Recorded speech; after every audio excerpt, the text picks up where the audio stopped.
off they go. The Grasse is out pretty quickly.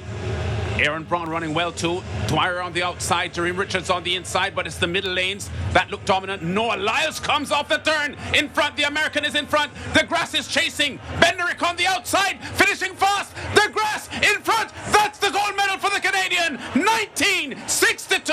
What a performance! Absolutely stunning.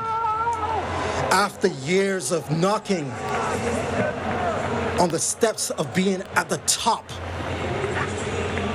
the Grasse finally does it. Silver behind Usain Bolt in Rio 2016. Silver at the last World Championships. The United States sent 3 powerful lawnmowers, but none could cut the Grasse. The man with the Bajan and the Trini roots becomes the first Canadian in 93 years to win Olympic gold in the 200 meters. Oh, what a morning this is. All hail the man with the warrior mentality, Mr. Andre de Grasse. This is Tokyo Prime, the morning edition. My name is George Davis, and I'm working out alongside Anil Roberts, who's over there in Port of Spain, Trinidad and Tobago. On the set with me on the stage is Leighton Levy and Pauline Davis-Thompson. Pauline, 19.62. Let's put it into some proper context before we go even further. Robert Kerr won this race for Canada at the 1908 Games in London. Then Percy Williams did it 20 years later in Amsterdam. And now, 93 years later, 2021, the Grasse does it again. In between that, he's been the only medalist since 1920 when he won silver at Rio. Nobody can begrudge this achievement. Everybody likes Andre de Grasse. And now we have a reason to love him because he's an Olympic champion, finally. Definitely, Joe. Well, you know, all the girls love him. He's a good-looking fella. Andre de Grasse had an amazing run, George. My goodness, that was so smooth. He was so focused. Fantastic run for the Canadian with Caribbean roots. I am still just like in awe, like, wow, that was so amazing. He just looks so, smooth. And like I say, he's quite a looker, so there you go. The girls love him. Leighton, this must please someone like you, who's been not just a huge admirer of Andre de Grasse, but has seen him as one of the most dangerous men in both the 100 and 200 meters, then would have documented his struggles with injuries, how that nearly derailed an outstanding career. To now see him climb to the top of the mountain and plant his flag, it must bring a warm feeling to your heart. It does, and the reason why, especially, you remember he was tipped as the success of the Usain Bolt. Puma signed him to a nice contract. He was the next king of track and field. But then injuries and, of course, relatively disappointing performances, finishing second behind Bolt, obviously. Coming through now and running 9.89 in the 100-meter finals and then 19.62 to finally claim the crown must be a rewarding feeling for himself and the Canadian population on a whole. I remember speaking to Donovan Bailey just before the Olympics started, and he told me that Andre was ready this year. He said that regardless of whatever happened in years past, none of it will matter because this year he's ready to do it. And it has proven to be true because a solid time in the 100-meter finals and, of course, claiming a 200-meter title now, taking home a gold medal to Canada. For him, it's a great feeling. And for me, it's actually, having met him and spoken to him, really nice guy. His wife, his girlfriend, is a world champion in 2019. Now he claims an Olympic title. That's a very happy household right now. Absolutely so. Those children are bred in the purple, if I may say so myself. Anil Roberts, the fact is that following the U.S. trials, there were many experts who were led to believe, based on the form of the leading men in the 200 meters at the time, that it would have been a 1, 2, 3 for the USA on that medal podium when this race was over. But de Grasse wasn't reading that script, and the North American brother across the border has made it a USA 2-3-4. How do you like that? Well, if you will indulge me for a moment, when I get licks. So let me just spare a moment for my champion, my warrior, my Dream Richards. Management and coaches, we have to take a more serious approach when we have the opportunity to guide the dreams and the aspirations of brilliant athletes. This race was set up for a medal for Jeremy Richards. Yes, he got the inside lane, but he is of the type, the caliber, the speed, the weight to power ratio. And he was placed next to Noah Lyles, who did well to get the bronze medal and dug deep mentally. For Jareem Richards to pump and to put all his effort, his heart, his soul, he was mentally ready. And for him to fail so dramatically, this falls on the shoulders of his coaches, his trainers, and his planners. I need them to do a post-mortem and understand that they cannot waste dreams like this. So I'm very deeply disturbed by his lack of preparation. De Grasse, and let me tell Obadele Thompson something. The father might be Bajan, but the mother that cooked him for 9 months and bill him and nurture him and breastfeed him is a Trini woman. So we will take first claim in the Caribbean, Callaloo, Barbados, Trinidad and Tobago, and Canadian coaching, Canadian brilliance. George, he is no Bruni Surin George Davis. He is now one of the greatest sprinters all time. He double medaled in 2016. He double medaled in Doha in the World Championships. And now he double medals with gold in Tokyo. When he came out, he was so mentally calm and mentally prepared. He was smiling and relaxed. I could not believe how relaxed he was. He ran the perfect race. The Americans were coming at him 3-1. A 17-year-old Knighton, a 17-year-old is not supposed to be able to sprint with big men. He doesn't have the anaerobic capacity developed yet. This is a 19-second race. 89% of the energy system used is anaerobic, which means manpower, man strength. A 17-year-old boy should never be running so fast. But De Grasse has done it. He takes his place amongst the greatest. He was comfortable. He was brilliant. His strategy was absolutely flawless. He showed big cojones and he relaxed into the finish line. Goal for Canada, Barbados and Trinidad. Of course, we acknowledge that up front in the intro when we said the Canadian with Bajan and the strong, very, very strong Trini roots as well. From the start of the race, though, Alain, let's go back to the start of the race on replay if we can. I want you to walk me through what the three subsequent medalists wanted to do and how they executed that, because Andre was very early, right on the shoulder of Bednarek, right within striking distance at a good point in the race. Oh, me, sorry. I was looking at it. The thing is, look, Andre positioned himself really well. Bednarek and, of course, Lyles are strong finishers, but De Grasse is not as fast as either of them in terms of relative flat speed. So what he did is position himself and then use his superior strength to come home and surge past them to get home. And he ran his race. He ran the race that he should have run to win this race, because had he tried anything else, he would have faded in the background over the last 50 meters. So it was actually a brilliant strategy, because Noah Lyles is much faster over the 100. So is Bednarek. They both of them have run 19 years coming in. So they obviously have that flat speed. But Andre De Grasse has a combination of speed and strength, but uses them to his advantage in a way which we saw here that yielded the victory here this evening. You know, Pauline, I must confess that I thought that Andre De Grasse's best was past him because of the issues that he's had. Everybody loved his development, his rise, the fact that when Bolt was still the man and active, we saw Andre De Grasse as the next in line, as Leighton said. But I thought that those issues that he had robbed him of that little extra that would make him into an elite sprinter. I'm very happy to be wrong, and I know that there are many people like me who thought that De Grasse would be there or thereabouts without actually troubling the people who make the medals. Champions never die, George. They go into hibernation. And they look within themselves and they try to figure out what can they do to make themselves better. If you looked at Andre De Grasse in that race, he was so technically sound. He was so smooth. He held his form much better than the other athletes. As I said a little while ago, champion never die. There's a fire burning deep down inside of their soul. It's raging.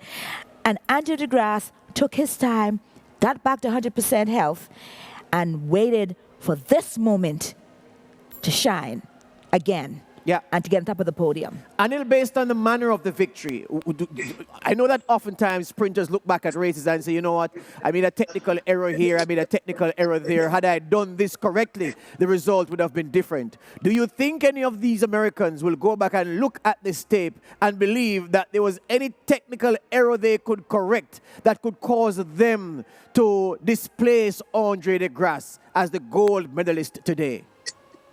Well, if you're an elite athlete and you don't say that, I think something is wrong with you. There's never a perfect race, and they will go over it and over it. But the facts are facts. And as Pauline, it sounded like she was quoting Shabba Ranks there when she was quoting the fire inside and so on. But it is very true. And I feel that de Grasse must have heard George Davis comparing him to Bruni Surin because champions. But hold on, my friend. Hold on. Look.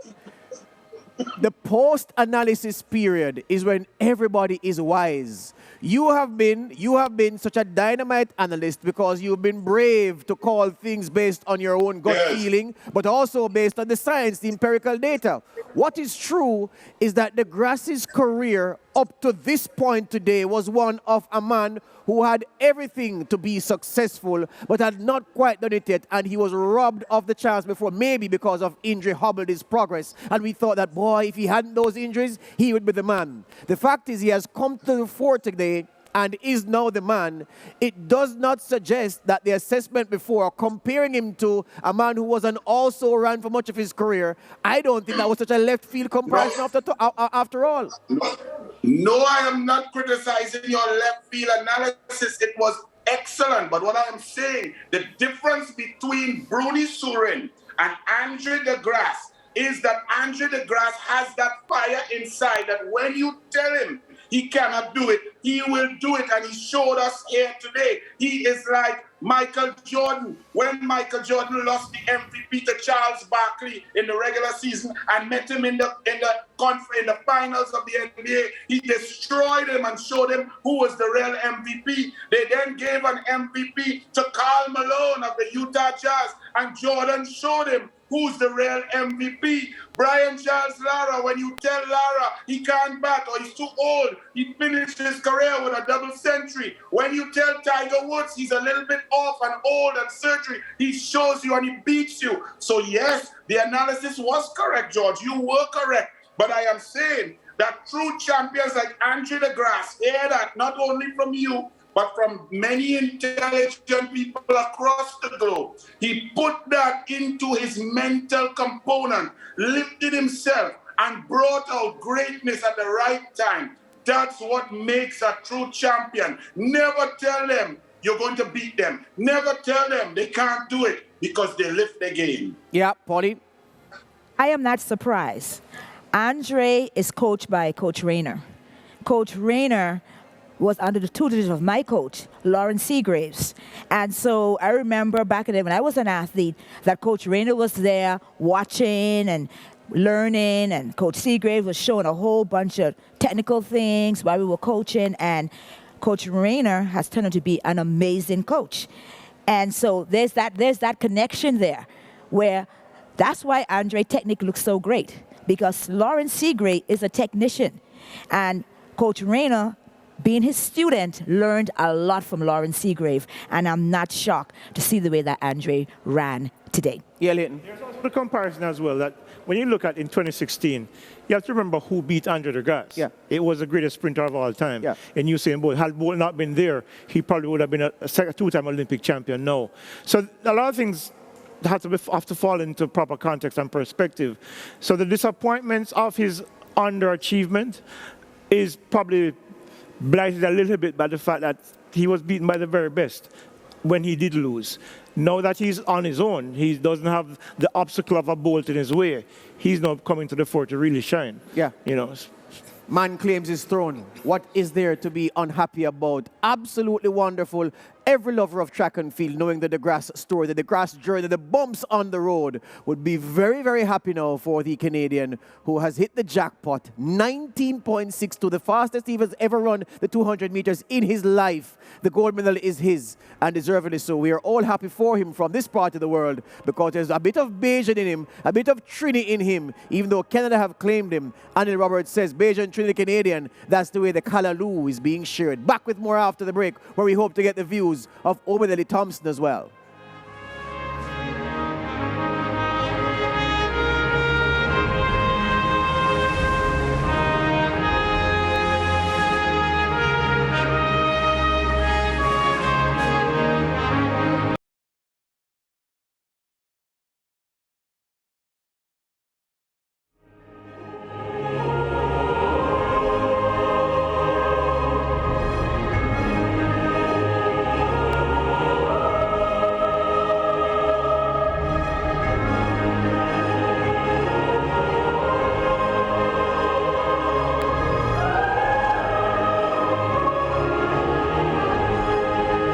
After his silver medal at the Rio Olympics, many people thought Andre de Grasse was next in line.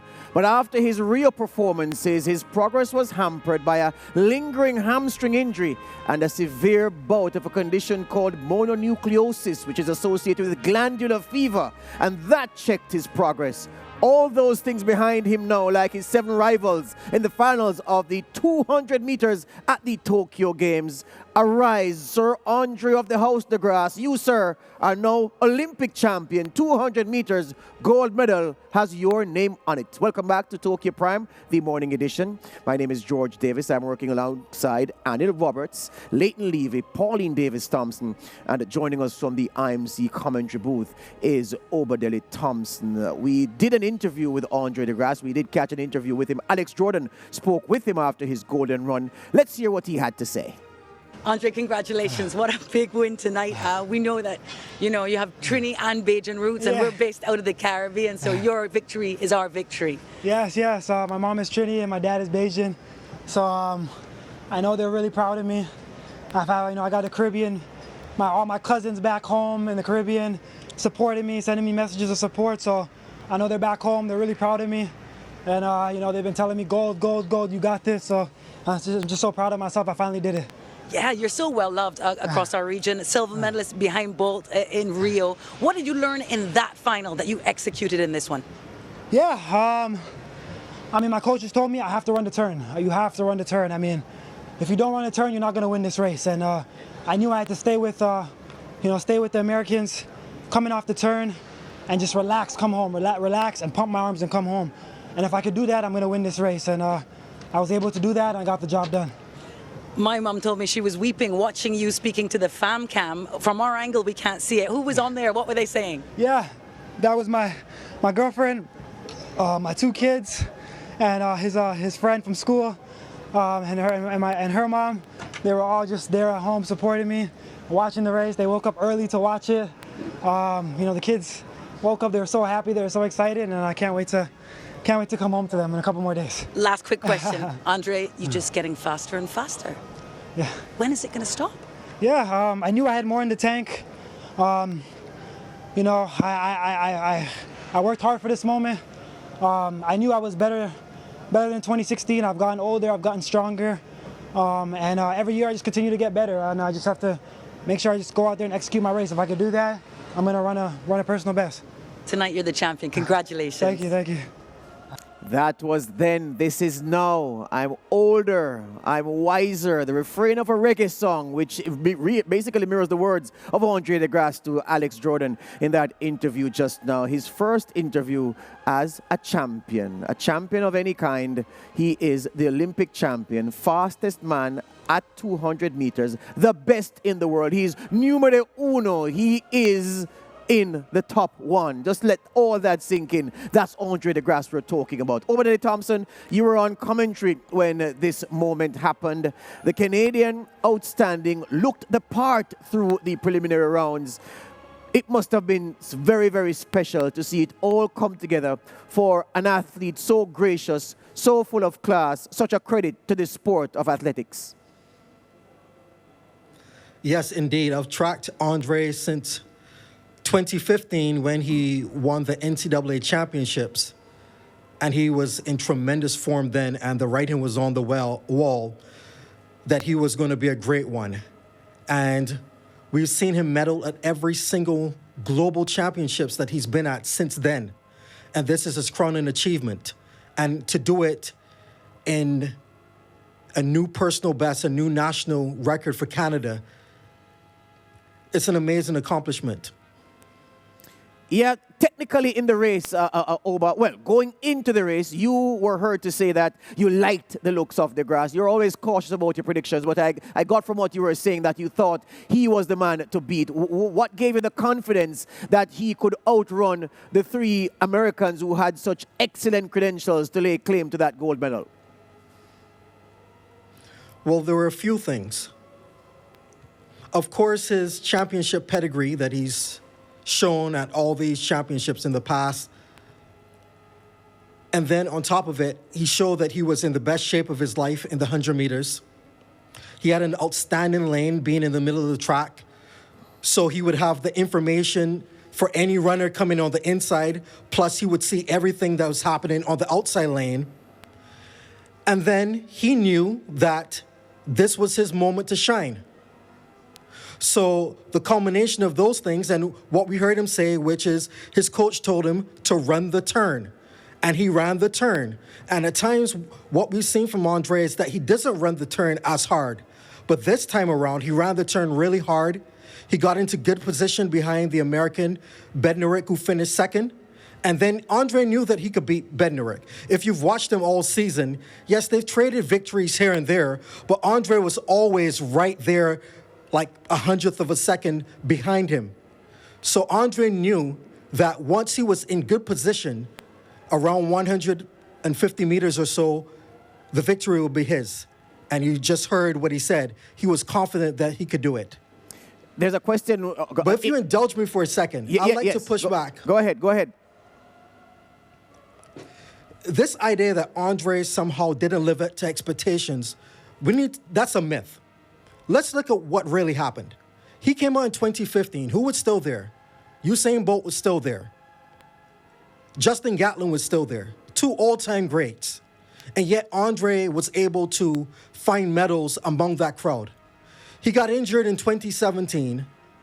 And at the next major championships, he placed second in the 200 meters behind Noah Lyles, who before those championships, became the fourth fastest ever in the 200 meters.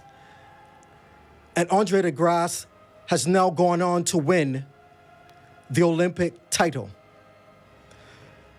He didn't disappoint. He lived up to everything that we believed he would be. Even with Bruni Sarin, I'm going to push back on that because we have a conundrum here.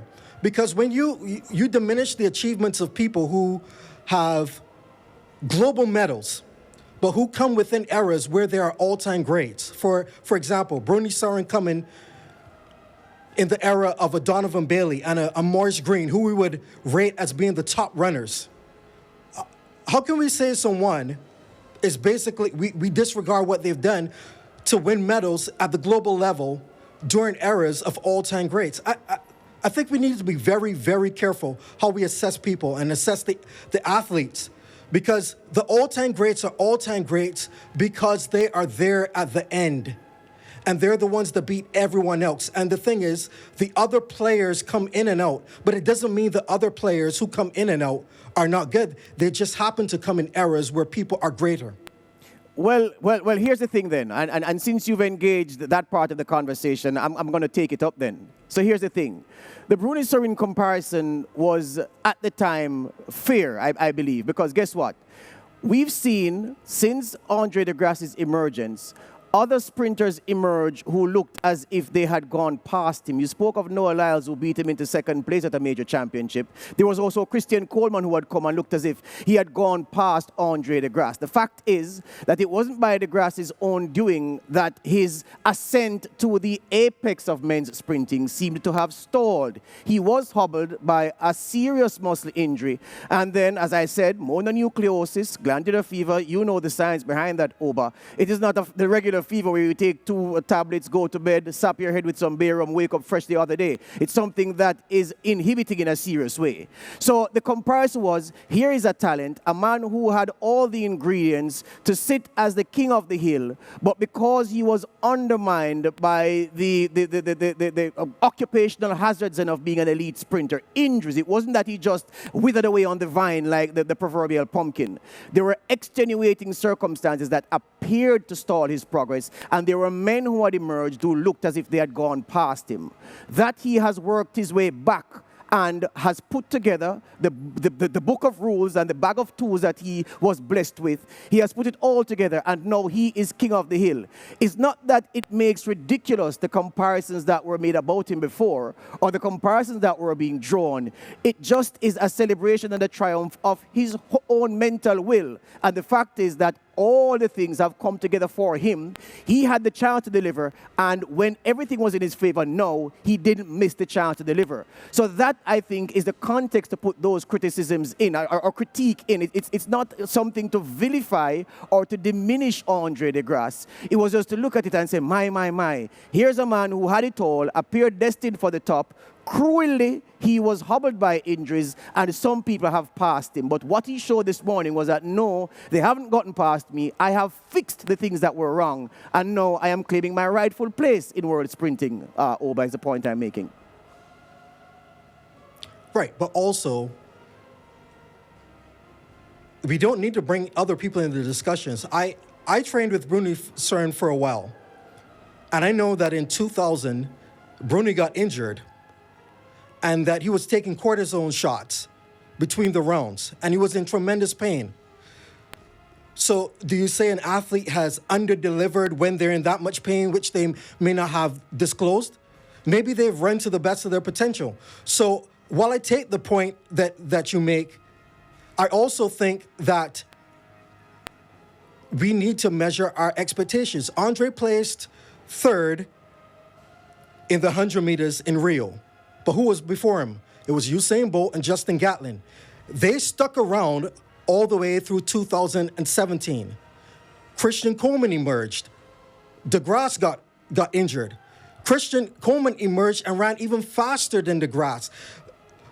De Grasse's personal best in the 100 is still only 9:89, which is very fast, but I always believed that he was a better 200-meter runner. And the thing about what happens within sprinting, and this is a difference between athletics and some other sports, is that many other sports, there's offense and defense. So if you're not able to be as offensively powerful, you may be able to stop someone through defense. In athletics, it's all offense. And if you're not able to go, you actually can't stop another person. You can't stop like an Arian Knighton from coming up, because God just blesses people with talent and opportunities. So I understand what you're saying, but my take on it is just different. I think Andre has done everything to become the best in the world, and he's delivered every single time against the best in the world. And I view Andre de Grasse as a winner, and he's shown it in the ultimate form tonight. So, and at the end of the day, that's what we're celebrating, the fact that it has all come together for him.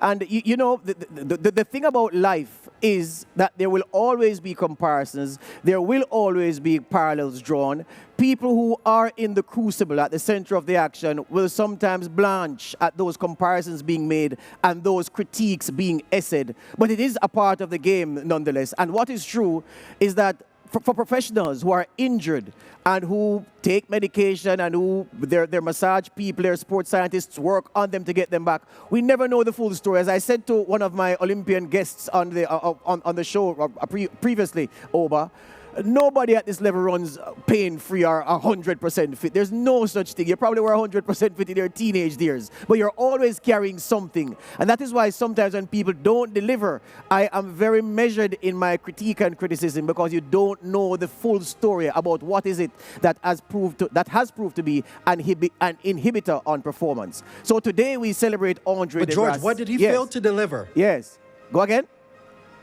What did he fail to deliver? No. I'm not talking about Andre's failure to deliver. I'm talking about athletes in general. Remember, we've already documented what Andre's career has been, how injuries have checked the progress that we thought his progress would have been linear. You know very well that not many things in life are linear. There are bumps on the road. There are peaks. There are valleys, and there are troughs. He's emerged from a trough now to stand as the king of the hill, and we are celebrating that. But I'm saying that in this business that we are in, and my business is an opinion maker. My business is to harness the criticism and comparison and the critique that is being made and channel that in the right direction while staying true to respecting the human being who's at the core of the athlete. And I'm saying that from time to time, opinions that are made will certainly sometimes rankle with those who've done what I'm critiquing already, who are saying, well, yeah, but that's kind of unfair comparing that guy to that guy. What is true is that the argument about the Bruni Surin comparison and the never having fulfilled his talent can't be made again by virtue of what happened 19.62 seconds inside the Tokyo Olympic Stadium. All that is rendered irrelevant and useless, can never be applied to him again. He can never again be judged or any conversation around him framed in that context. Okay, I understand it. There you go. There you go. I don't necessarily agree with the way that well, that's fine. As long as we understand each other. As long as we understand each other, that's fine. That's all I can ask for. All right, we'll stay where you are, Oba. We're going to take a break and come right back with more. This is Tokyo Prime, the debate edition.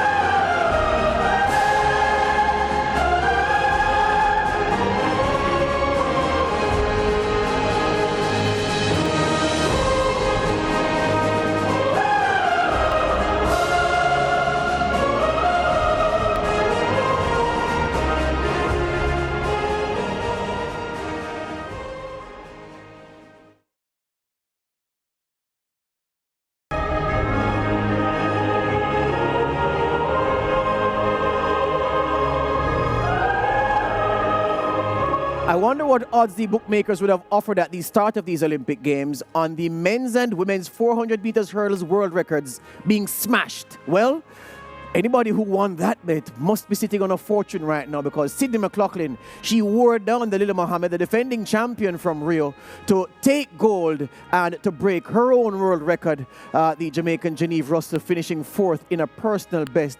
This was another high-class display of running, another fantastic event, one of the events of these games so far, and the women just keep on producing special things at these Olympic Games in track and field, and we're certainly privileged to see it. So Sydney McLaughlin, world record holder again, Olympic champion for the first time.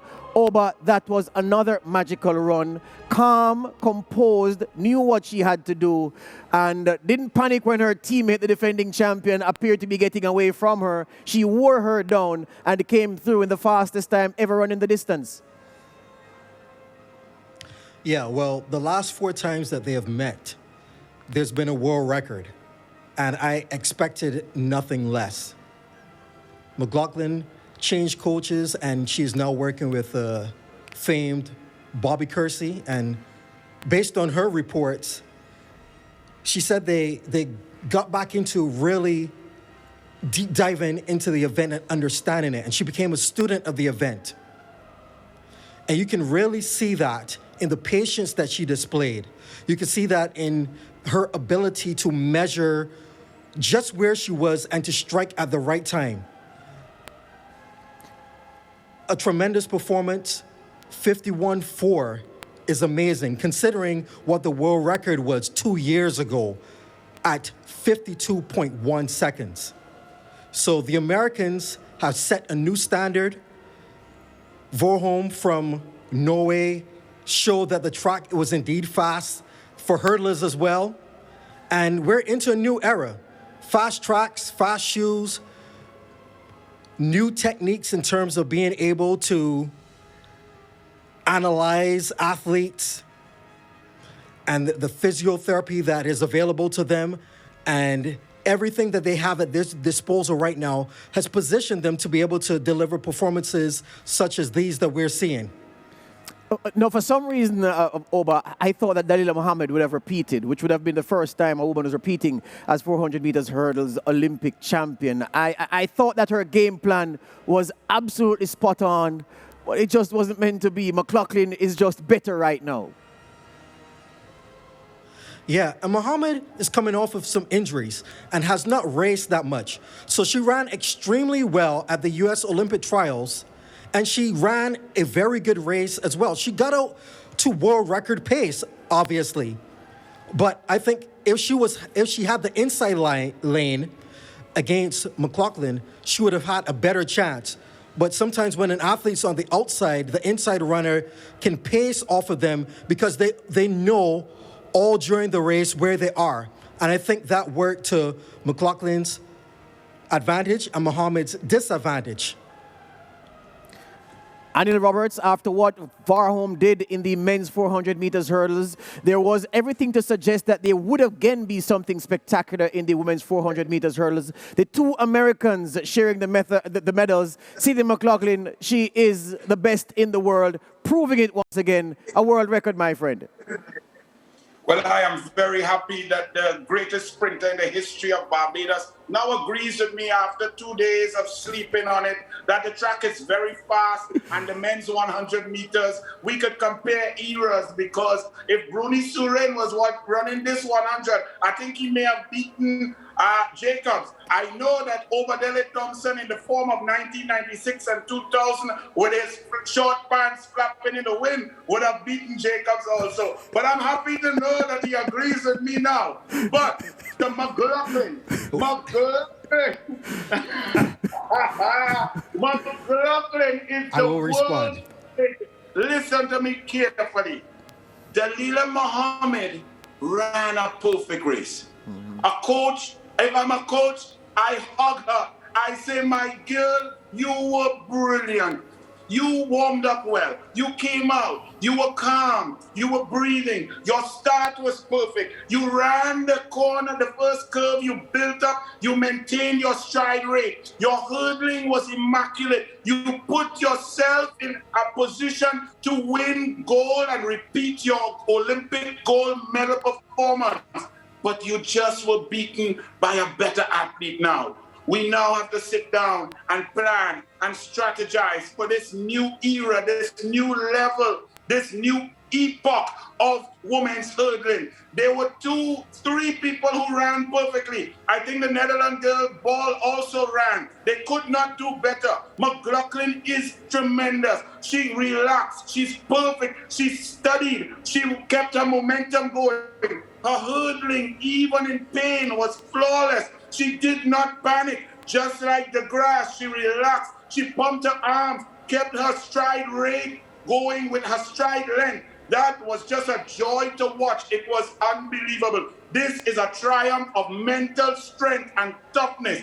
We have seen it in these athletes. It's amazing. Just before I move to the people on the stage with me, you wanted to respond to something that Anil said, Oba? Yes, and it is true. I know that the track, between the track and the shoes that most of the athletes are using, they're getting perhaps anywhere from a 1 to 4% bump in their performances. So I don't discredit what they do in terms of the winning, but in terms of the times, I look at it a little bit differently, personally. But I think we should celebrate the winning. And because it's the Olympic Games, they are Olympic champions and medalists. Yeah. Absolutely so. Absolutely so. Yeah. Leighton Levy, let me hear your take on the women's 400 meters hurdles and, of course, the performance of your homegirl, Genevieve Russell. Well, first of all, that time from Genevieve Russell was the fastest a fourth-place athlete has ever finished in the 400-meter hurdles. So that in itself is an achievement. Third place as well, from Pegall, 52.03. But when Sidney McLaughlin finished second at the World Championships in 2019, 52.23. Second fastest time of all time. And then she decided to leave Joanna Hayes and go to Bob Kersey. Personally, I thought she was crazy. How do you leave somebody who takes you from 52.8, I think it was, to 52.3? But then she started this season doing the 100 meter hurdles, working on her speed, also working on her hurdling. And eventually you start to see her times come all the way down.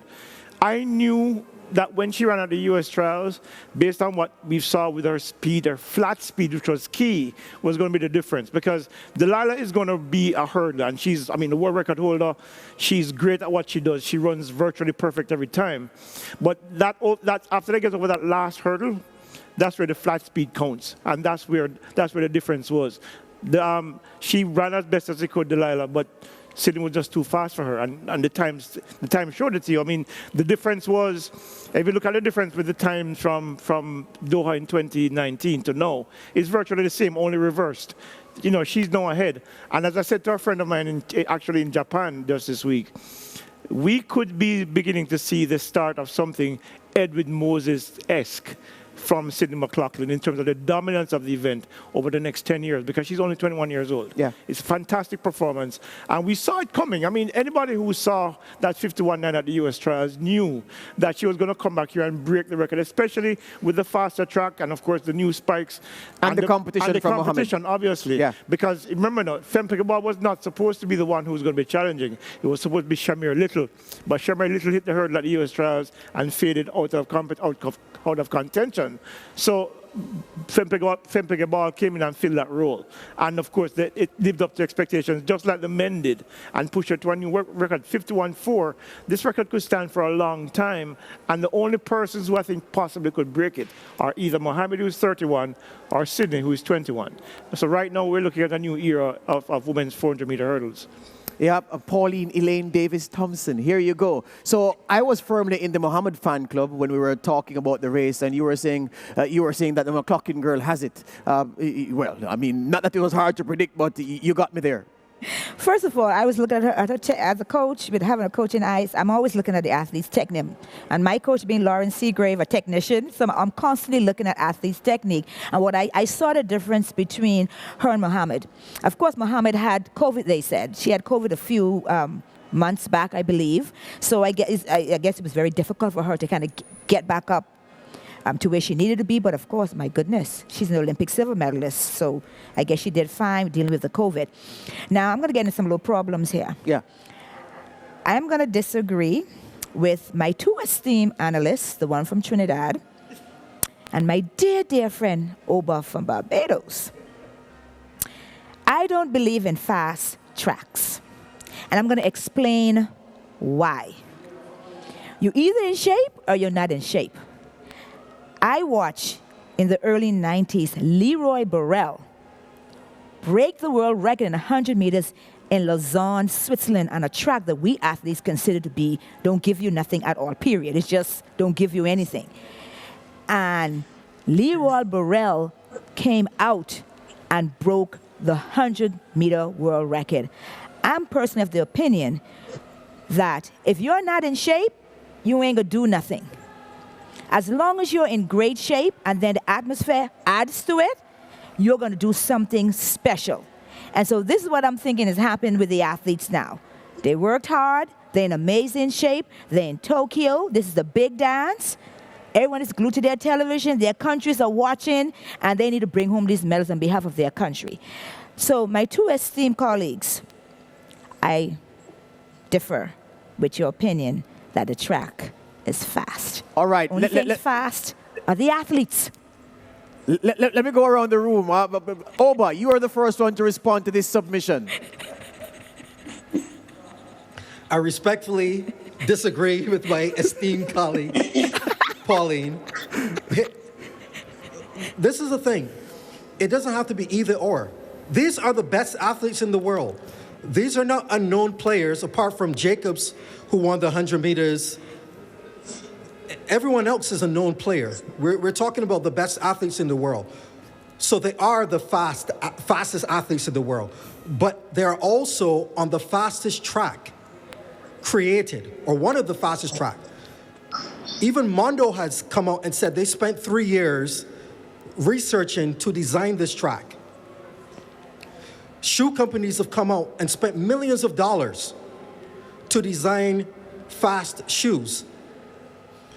The combination of it being the Olympic Games, great weather, the best competition, fast track, fast shoes, and for some of these athletes, a year off from the grind of going from championships year in, year out, and then competing on the European circuit. All these factors are compounding reasons why we have the fast times. But fast tracks and fast shoes are indeed contributing significantly to the times that we're seeing. Thank you very much for that submission. Anil Roberts.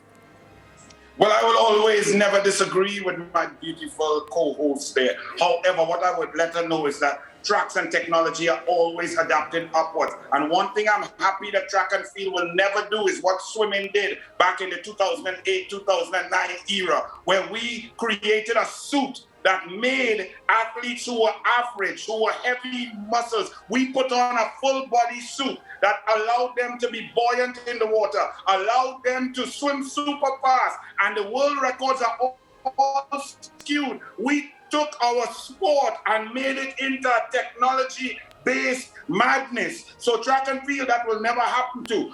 But a great athlete runs fast. Jesse Owens ran fast on Cinder. McDonald Bailey. Obadele Thompson ran on a Mondo that's not as fast as this. He had a little wind behind him and ran a 9:69. You know, those things are given. But when you look at all the athletes, their average performances, their improvement, the speed of the track, the technology, the speed on the runway of the jumpers, this track is superior. But all the athletes get to run on the same track. So the competition is great. It's fantastic. And I would tell you to be careful.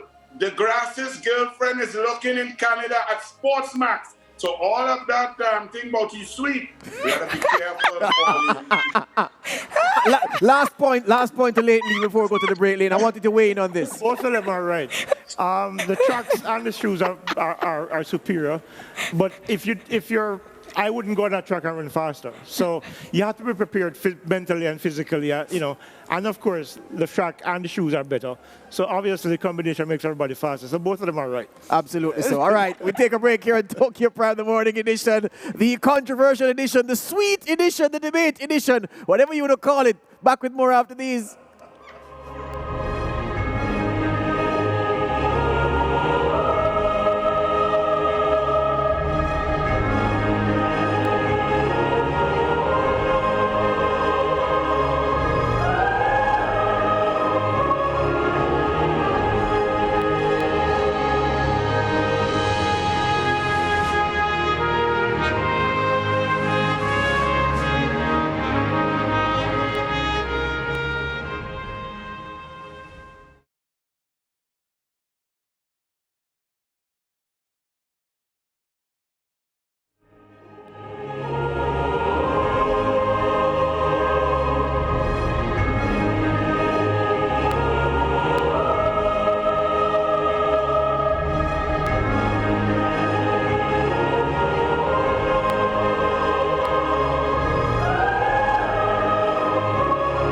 TNT has one of the best cycling facilities in the Americas, and that's where this man trains, Nicholas Paul, through to the final 8 of the 200 meters flying. People remember this man is the world record holder over the event. He's multiple CAC Games champion. He's Pan Am Games champion. He is a pretty big deal in the 200 meters flying in world sprinting, and he has a chance at a medal. No better person to talk to about Nicholas Paul than Anil Roberts. Anil, your guy means business at these Tokyo Games.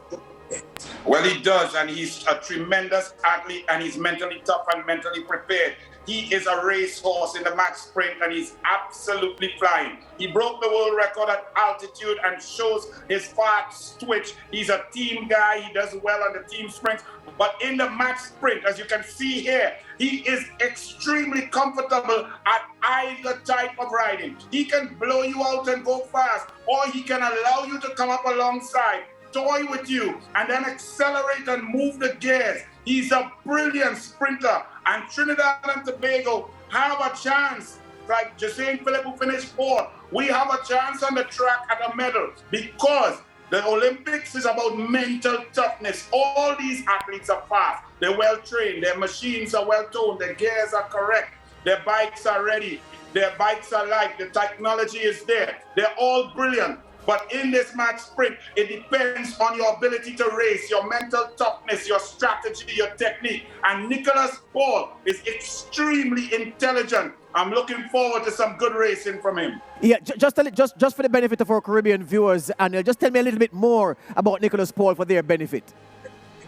Well, Nicholas Paul, he's a diminutive rider, but his legs are so powerful. His power to his leg generation speed, his power to weight ratio on the bike is tremendous. He's come up over the last 4 years. He's gone and represented Trinidad and Tobago at the highest level. We had a Canadian coach down here for him. He's been working with top class athletes and coaches in Trinidad and Tobago. We have a history in cycling, both on the track and on the road. Our cycling community is very together, and all the sage, experienced riders from back with Ian Anthony back in the 60s coming up to Gene Samuel, Geronimo coming forward. Everybody gives their input on this great athlete. He is a world-class athlete. Now things have to be right. He has to be ready at the right time. The luck of the draw, depending on the flying 200, the matchups are very critical. Nicholas Paul is a solid champion, and I'm looking to see how he will go through the rounds. Yeah, final 8 is where he's at. He has every chance, people, every chance of pinching a medal, Nicholas Paul. And the whole Caribbean is willing him on. We're not riding with him because that would make his bike too heavy. We're willing him on to get the business done. All right, let's transition quickly, late and leave. We only have 5 minutes left, so we have to give everybody an opinion on the women's 400 meters final. Well, Shawnee Miller is through. That's the most important thing. There will be reports about an injury. Didn't see it this morning. 49.6 looked very, very comfortable.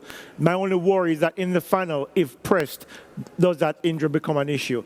Of course, we see Stephanie McPherson looking really good. A new personal best, 49.3. Looking, she said earlier, after the national championships in June, that she feels like she's ready to run 48, and she looks the part.